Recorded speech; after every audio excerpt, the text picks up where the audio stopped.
أشهد أن لا إله إلا الله وحده لا شريك له وأشهد أن محمدا عبده ورسوله اللهم انفعنا بما علمتنا وعلمنا ما ينفعنا وزدنا علما اللهم آت نفوسنا تقواها وزكها أنت خير من زكاها أنت وليها ومولاها سبحانك لا علم لنا إلا ما علمتنا إنك أنت العليم الحكيم آمين يا رب العالمين.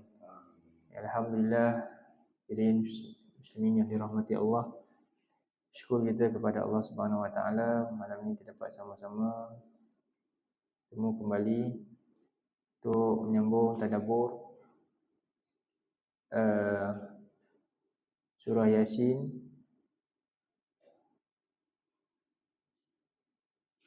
Jadi malam ni kita masuk ayat yang ke-12.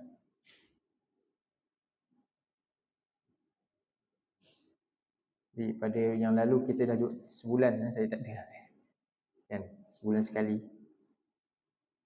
Jadi kita masuk ayat 12 Kalau dia ingat betul ke?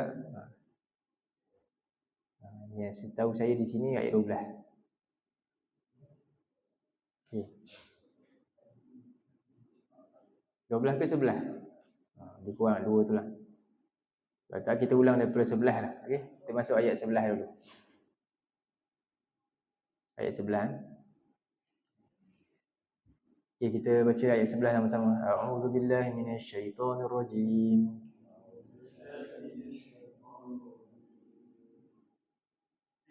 Innama tunziru man ittaba'a adh-dhikra wa khashiya ar-rahmana bil ghaib.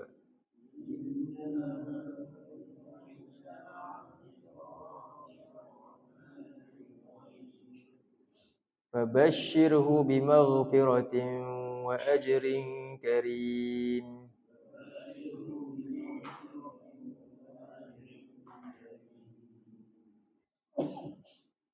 Jadi ayat yang ke-11 adalah golongan yang ke-2 yang dapat faedah daripada apa yang disampaikan oleh Rasul menerusi Al-Quran yang Allah sumpahkan pada ayat yang kedua dalam surah ni. Jadi sebelumnya daripada ayat yang ke-1 hingga 10, ayat 1 hingga 5 menceritakan tentang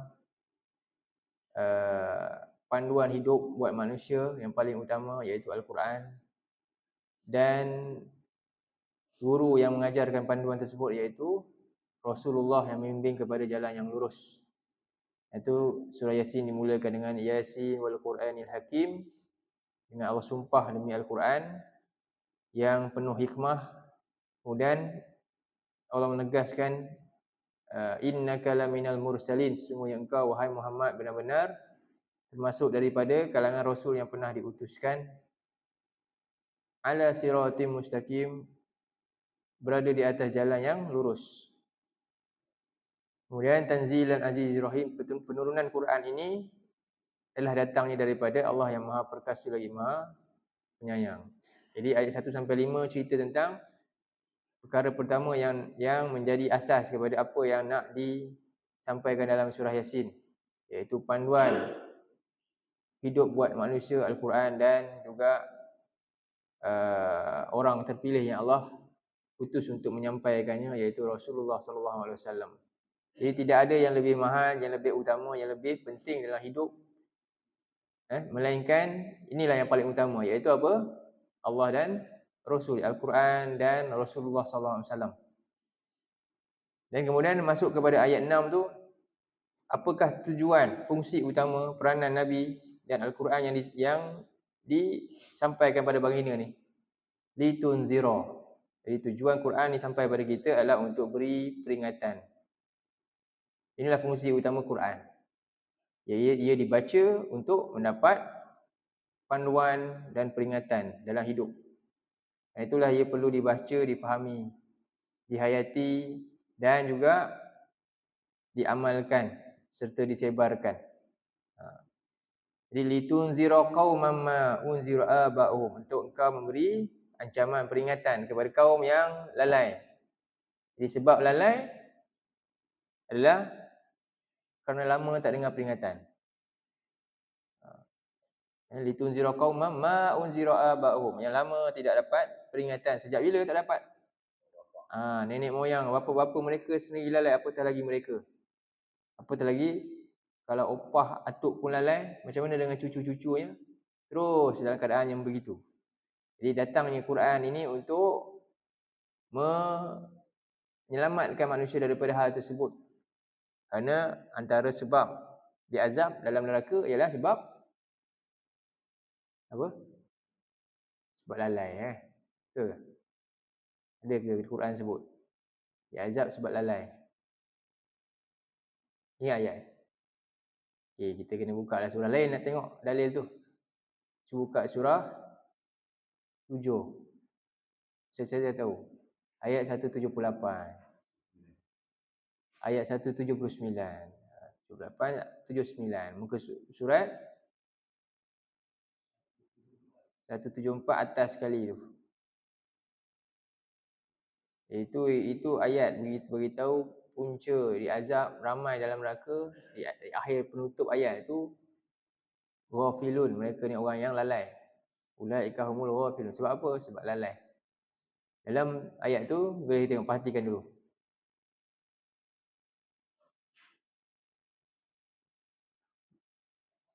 Boleh ikut baca macam tadi. Sama-sama. A'udzubillahi minasyaitonirrajim.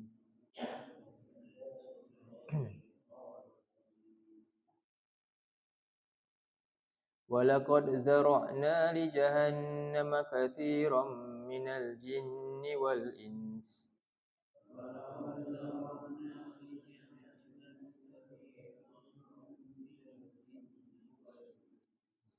Lahum qulubun la yafqahuna biha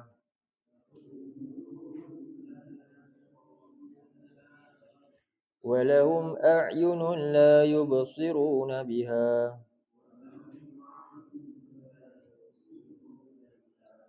wa lahum adhanun la yasma'una biha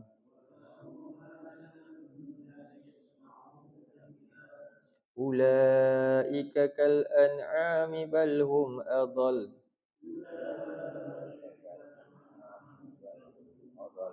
ulaika humul ghafilun. Walaqad zara'na, dan sesungguhnya kami akan penuhkan neraka jahanam. Ini satu ancaman Allah. Menunjukkan jahanam ni ramai. Katsiran minal jinni wal ins, daripada kalangan jin dan manusia. Dan bila disebut secara umum macam ni, kemungkinan kita pun boleh berada di tempat ni. Jadi Allah beri ancaman supaya kita jauhkan daripada kenyataan ni. Apa punca? Lahum qulubun, jadi mereka ada akal, ada fikiran. La yafqahuna biha, tapi mereka tidak faqihkan akal mereka untuk memahami ayat-ayat Allah. Faham? Mereka perdalamkan akal mereka ni, tapi untuk menawan dunia, untuk kejar dapat banyak perkara habuan dunia ni. Tapi untuk kembali kepada Allah ni, memahami ayat-ayat Allah supaya jadi hamba Allah yang sebenar-benarnya, mereka tak faqihkan dalam hal ni. Jadi mereka faqih menjadi hamba dunia, tapi mereka tak faqih menjadi hamba Allah. Macam mana jadi hamba Allah? Nak jadi satu pakar dalam satu benda tu, kena ada sumber dia, kena tahu jalan dia. Maka untuk jadi juga hamba Allah ni, Allah beri apa? Panduan. Macam Rasulullah SAW, Allah turunkan wahyu. Itu menjadi sebab kepada akhirnya masyarakat jahiliyah Arab tu akhirnya jadi masyarakat yang unggul, yang berilmu. Hamba namanya Bilal bin Rabah, jadi bukan orang calang-calang lagi dah, kan? Dan namanya sampai hari ni disebut. Jadi kenapa? Kerana wahyu yang sampai pada Nabi itu, Nabi ajarkan. Jadi begitulah orang yang ni, punca kepada mereka ni duduk dalam neraka jahanam ni, antara sebabnya adalah mereka ada akal fikiran, tapi mereka gunakan kepada jalan yang menjauhkan diri daripada Allah Subhanahu Wa Taala. Jadi la yafqahuna biha. Ha tu rujuk pada ayat-ayat Allah. Kemudian walahum a'yunun la yubsiruna biha, dan mereka ada mata tapi tidak mereka gunakan untuk melihat ayat-ayat Allah juga. Dan walahum adhanun, mereka ada telinga dan tidak mereka gunakan untuk mendengar ayat-ayat Allah juga.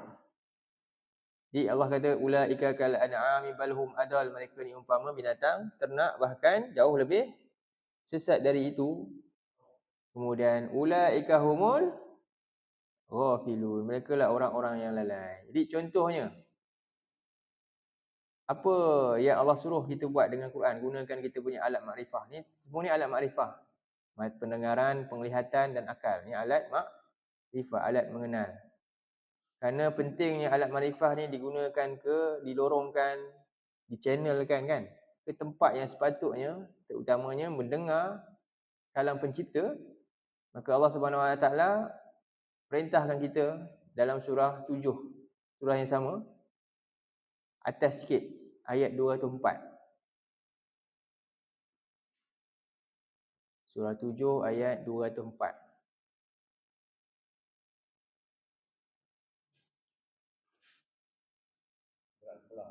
Sebelah je. Tak lama lepas ayat ni. Ini antara jalan supaya kita selamat daripada ancaman Allah tadi. Termasuk dari kalangan orang yang dipenuhkan dalam neraka Jahannam, na'udzubillah. Jadi orang yang tadi tu dia hilang jauh daripada rahmat Allah. Jadi jalan nak dapat rahmat Allah agar selamat tadi, ini jalan dia dalam ayat surah 7 ayat 204. Kita baca, a'udzubillahi minasyaitonirrajim.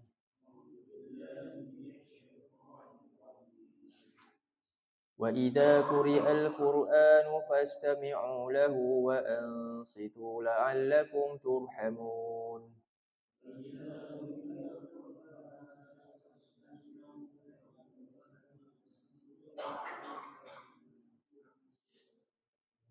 Dan apabila dibaca Quran ni, siapa baca?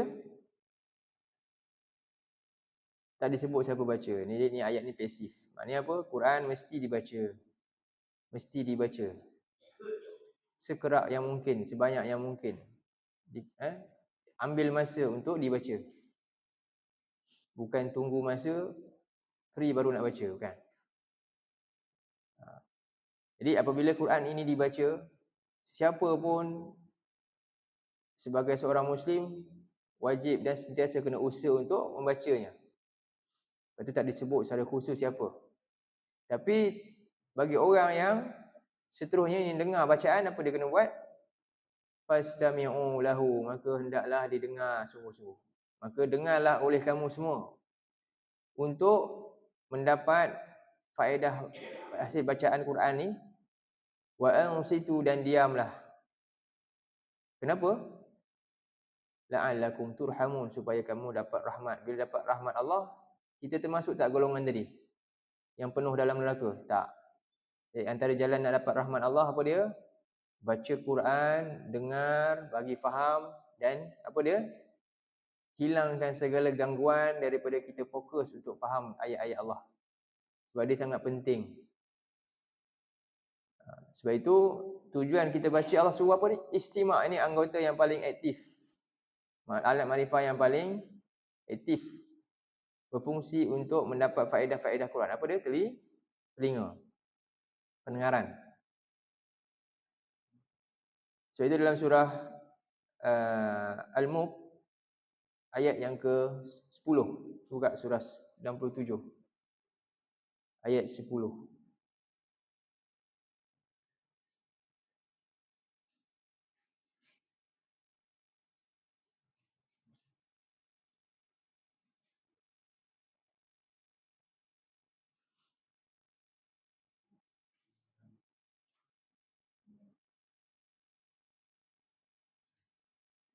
Ini penyesalan bagi ahli neraka antaranya dirakamkan dalam ayat ni.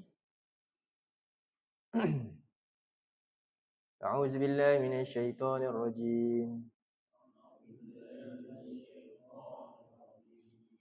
وقالوا لو كنا نسمع أو نعقل ما كنا في أصحاب السعير.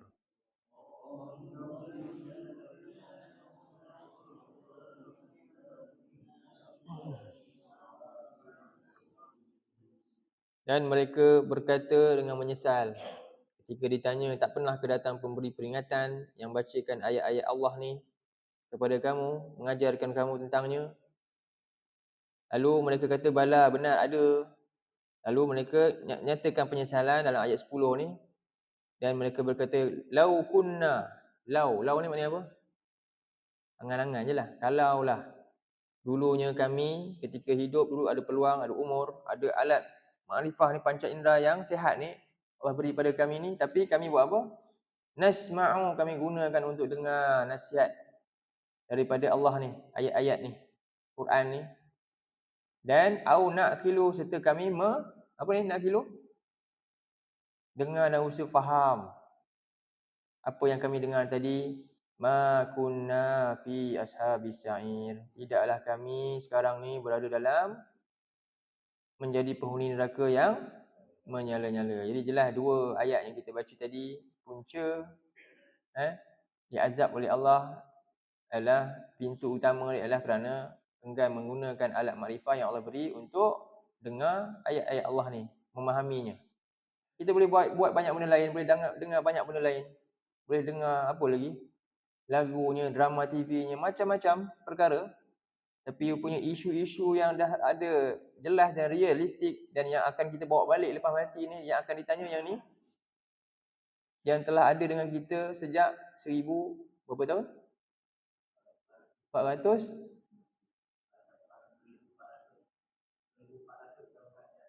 1400 tahun ke atas. Berapa secara lama kan? Lama kan?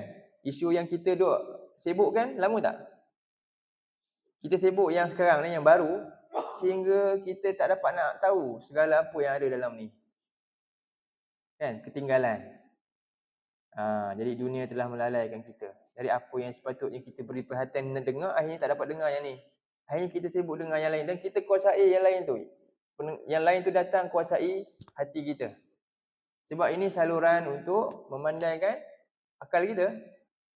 Kan? Jadi akhirnya pengetahuan yang lain tu masuk. Dan apa yang Allah nak bagi tahu kita melalui firman dia tak dapat pada dada kita, tak sampai. Sebab kita masukkan apa dia? Benda lain banyak. Kan? Jadi kita pun mungkin merenung, sebab mungkin dah terlewat bagi kita. Kita nak ulang tak benda ni juga. Kepada yang muda-muda yang baru hidup di dunia ni juga, pun ulang benda yang sama juga. Boleh tak macam tu? Okey tak? Ulang juga apa yang kita buat juga. Dulu kita tak sempat nak dengar, nak faham Quran. Tak apalah. Anak pun sama juga. Cucu nanti pun sama juga. Generasi lepas ni pun sama juga. Jadi inilah macam surah Yasin tadi. Apa dia? Nabi datang untuk memberi peringatan kepada orang yang sejak daripada nenek moyang dia lagi sampailah anak cucu, semua lalai. Tak dapat peringatan, tak faham peringatan. Kita pun nak ke jadi yang sama? Semua masyarakat akhirnya tak faham peringatan Allah dalam Quran. Tapi dia boleh faham WhatsApp, dia boleh tahu cerita episod-episod drama dalam TV yang manusia buat tu. Semua dia boleh tahu cerita tu. Dan dia boleh bincang-bincang. Tapi bab yang ni, yang Allah suruh kita sibuk bincang, yang kita nak tahu ni, inilah perbincangan yang akan berlaku bila? Perbincangan besar yang akan berlaku lepas mati sampai nanti. Itu apa yang ada dalam Quran ni. Tapi manusia tak dapat nak ambil tahu. Jadi ini satu perkara yang sebenarnya dilakukan oleh siapa? Oleh orang kafir. Okey. Lepas tu dalam surah 41 ayat 26.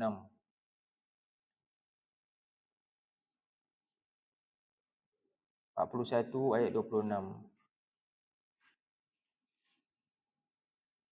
Berapa surah tadi kita buka ni, bincang dulu. Fussilat ayat 26. Jadi kalau siapa yang dia rasa tak payah dengar Al-Quran, tak ada masalah, tak payah faham, tak ada masalah. Siapa yang suka macam tu? Cuba teka. Ayat ni beritahu. Golongan ni yang suka macam tu. Jadi kalau kita pun suka macam tu, cita rasa kita sama macam golongan ni. Wajah Muslim tapi hati sama macam golongan ni. Jadi kita tak nak. Ayat 26 cuba kita baca. A'udzubillahi minasyaitonirrajim.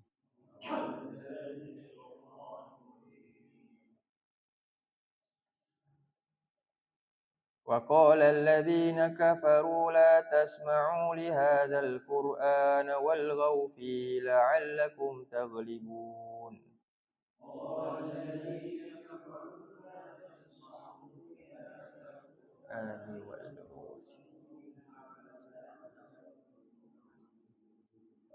Dan orang-orang kafir, bila? Sejak zaman Nabi sampailah sekarang, orang-orang yang ingkar derhakakan Tuhan, yang cinta dunia ni, mereka akan sentiasa cuba la tasma'u li hadzal Quran, jangan dengar Quran, tukar yang lain.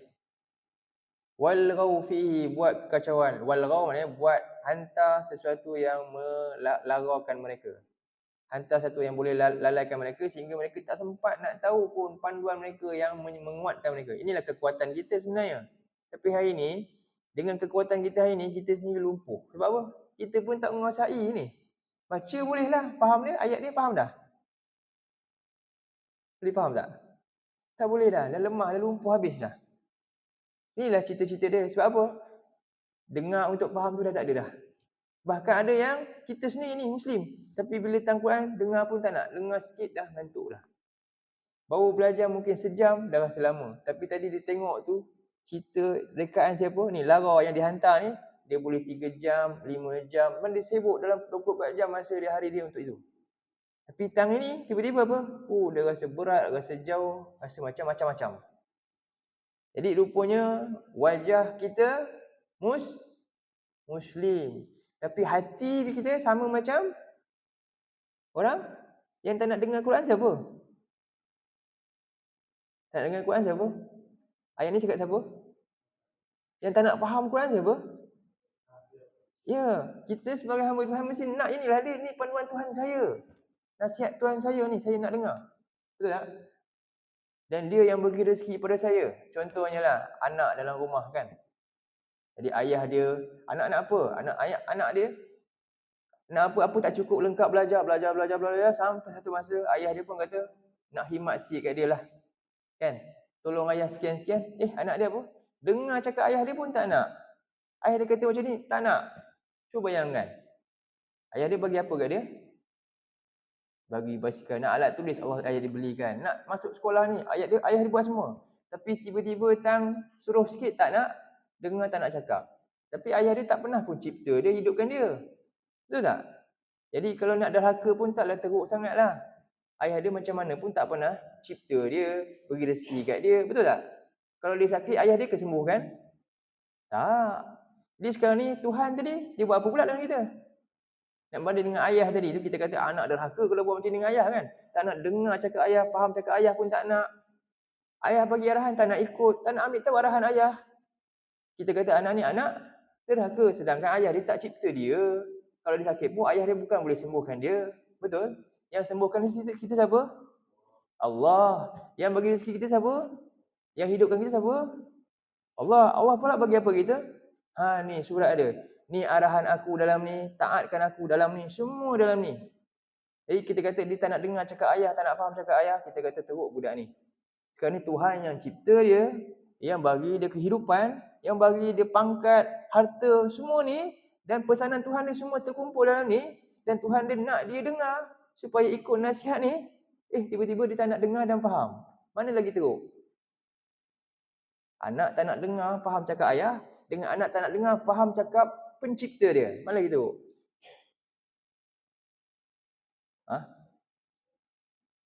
Yang bagi rezeki semua pencipta juga. Tapi bila pencipta kata, okey, aku bagi semua. Ni, ikut arahan ni. Faham arahan pun tak mau. Mana lagi teruk?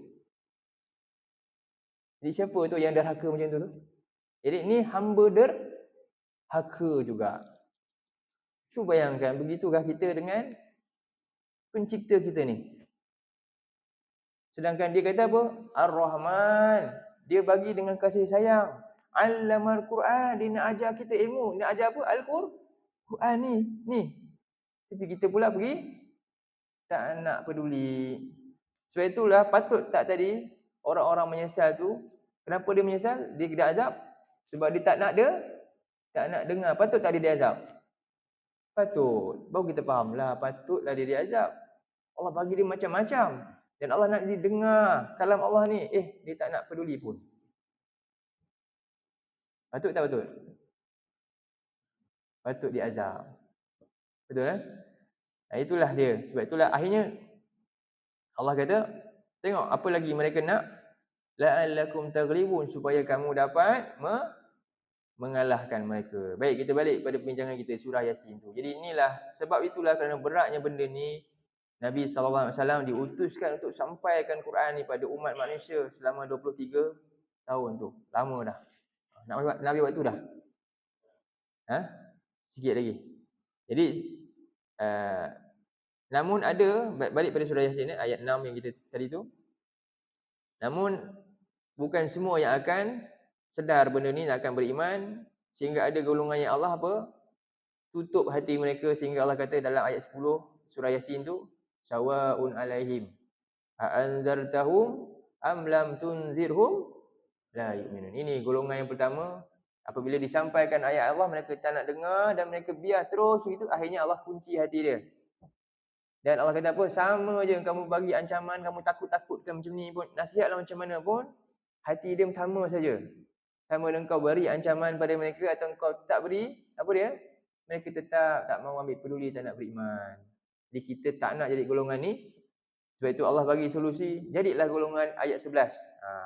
Golongan ayat 11. Ayat 11 kita pergi ayat 11. Jadi Allah firman, innama tunziru. Jadi sesungguhnya, innama maknanya apa? Tidak lain. Dia ada satu fungsi, bataskan. Maksudnya apa? Sesungguhnya engkau hanyalah, tidak lain hanya dapat memberi peringatan. Itu terjemah macam tu. Jadi innama tunziru maknanya apa? Engkau, iaitu Nabi SAW,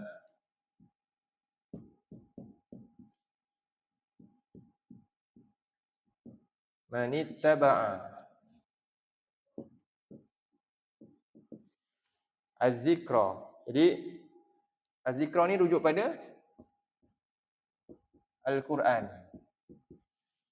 Kenapa Allah sebut innama tunziru manittaba'al Quran, sedangkan pada awal surah Yasin wal Quranil Hakim. Tapi sekarang Allah ubah nama Quran dengan az-zikra. Apa faedah? Sama ya. Ini kita tadabbur. Kan? Az-zikra ni maknanya dia apa? Al-Quran lah. Kalau tafsir ayu Quran lah. Tapi tak disebut innama tunziru manittaba'al Quran. Ya, memang maksud Quran, tapi Allah tak guna nama itu. Guna nama Quran yang lain, az-zikra. Kenapa? Al-Quran maknanya apa? Bacaan. Qara'a, bila disebut Al-Quran kerana dilazim membacanya. Bacaannya terlalu dilazimi sangat. Sebab tu tambah alif nun belakang. Mubalaghah maknanya. Quran yang keterlaluan bacaannya itu. Tak ada satu bacaan yang sebanyak Quran dalam dunia ni. Itu nama dia Quran. Tapi daripada perkataan bacaan. Az-zikra, apa kesan kita faham ni? Jadi Allah nak bagi tahu sesungguhnya engkau hanya dapat memberi peringatan kepada orang yang mengikut bacaan ke mengikut peringatan. Menunjukkan apa?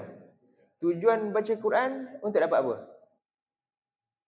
Tujuan baca Quran. Tujuan baca Quran sebab saya nak baca je lah. Saya nak pahala.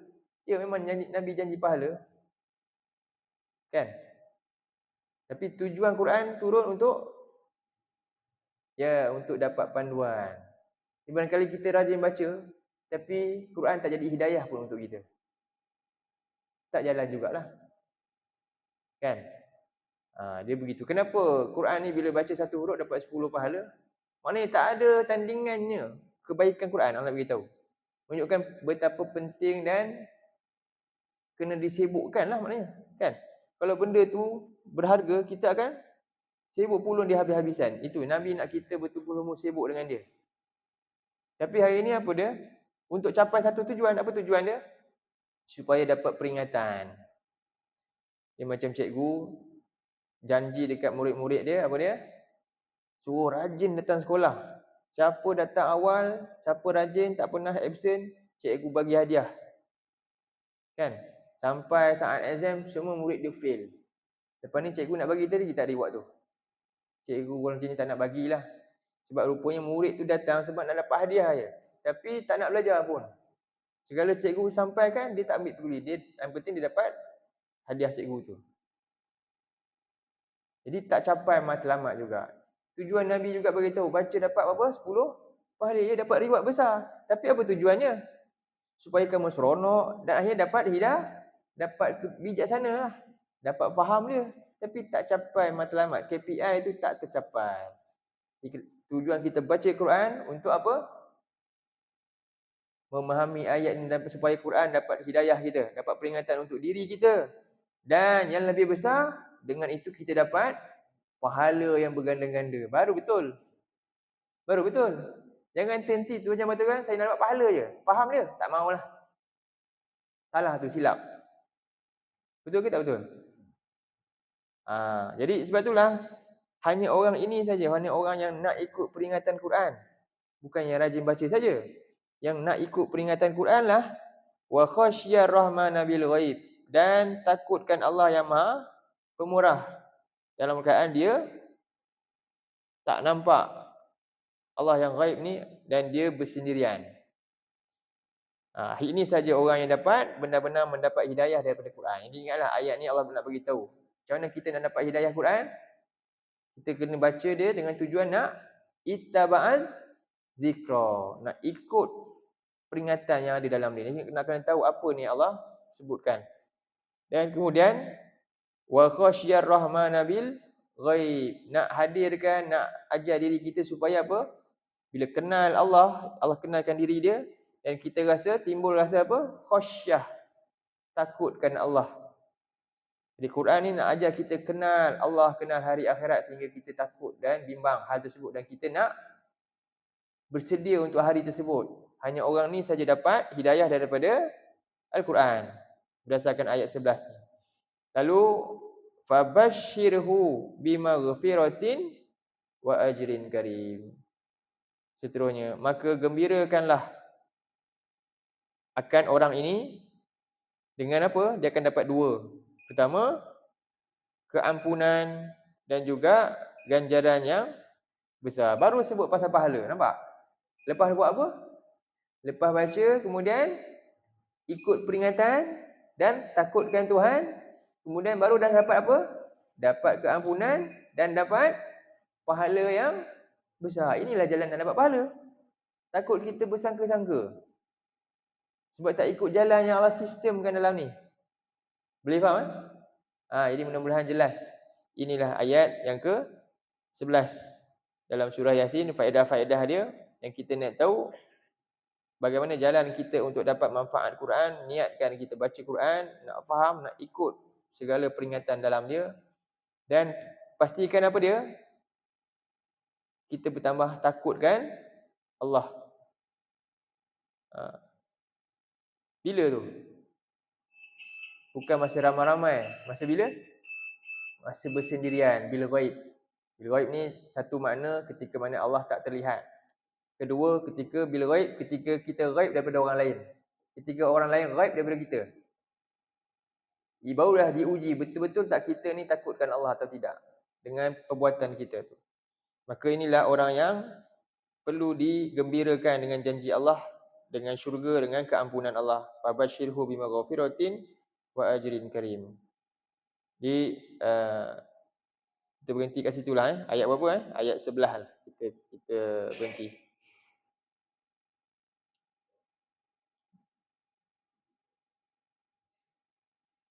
Aku nak lanjut masa lagi. Dah nak azan lah. Takut nak lama-lama. Kita tengok satu lagi boleh ke? Ayat 12 boleh? Biasa dia kalau sini boleh lama ke? Okey, kita tengok ayat yang ke-12. Jadi macam mana jalan nak dapat ni? Ikut peringatan mesti ada plan tindakan dia. Ikut peringatan ada plan tindakan dia. Kan? Dan dorongan untuk kita ikut peringatan apa dia? Khasyiyar Rahman tu. Bil ghaib. Jadi dua.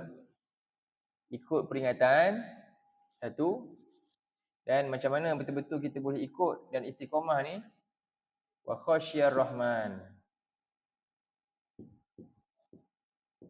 Khasyiyar Rahman.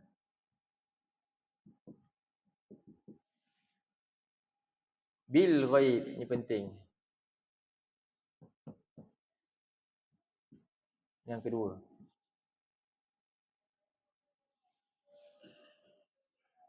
Itu dalam hadis antara 7 golongan yang dapat naungan Arash, golongan terakhir tu apa dia?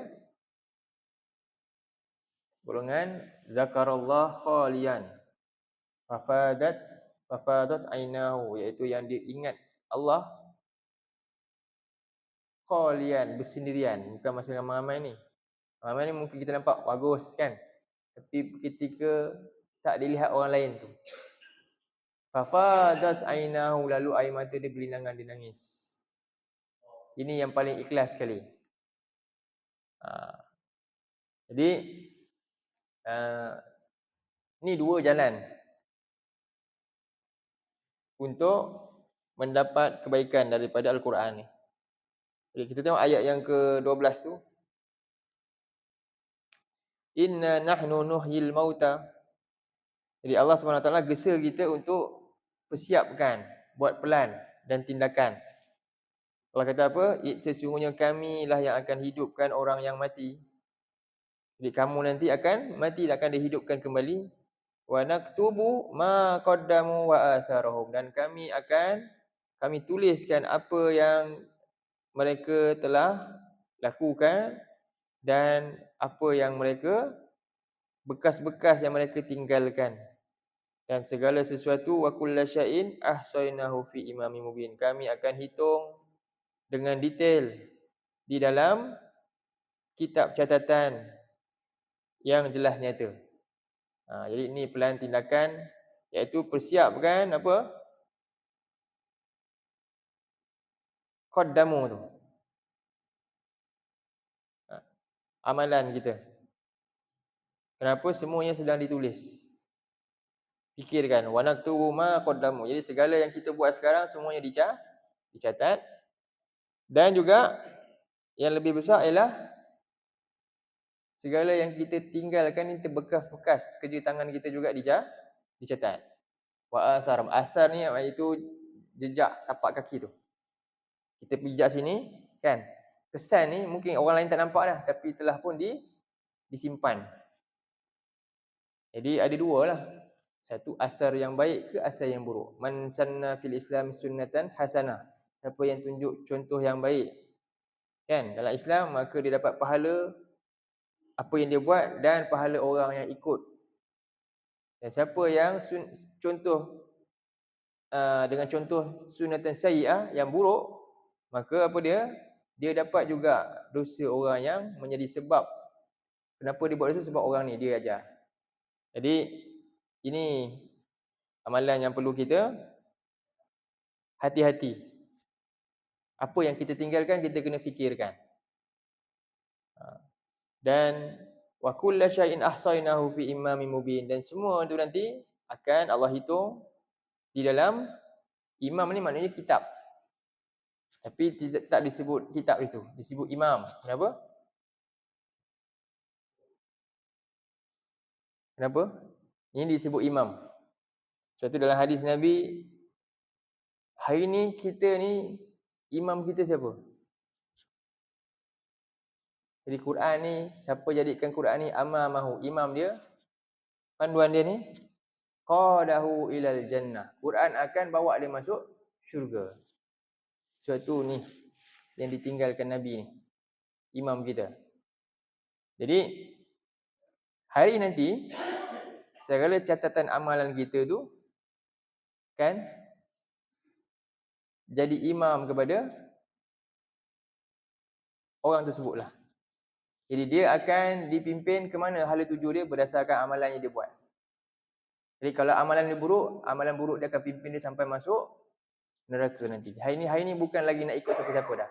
Hari ni bukan lagi, hari ni masa untuk dibalas dan kamu terima sajalah apa keadaan kamu nanti. Jadi sekarang ni lah kalau nak ikut betul-betul, jadikan kebenaran tu imam yang sebenar-benar yang berdasarkan wahyu dan Nabi ajarkan. Jadi ambil tahulah tentang apa dia?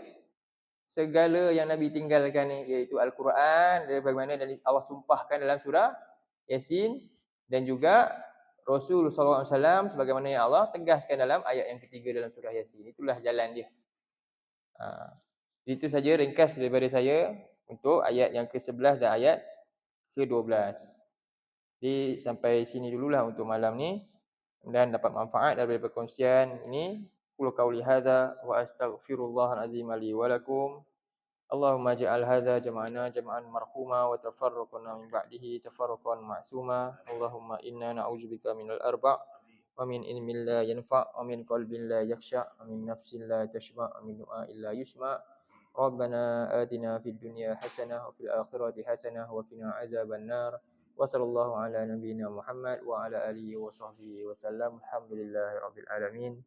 Wabillahi taufiq. Assalamualaikum warahmatullahi wabarakatuh.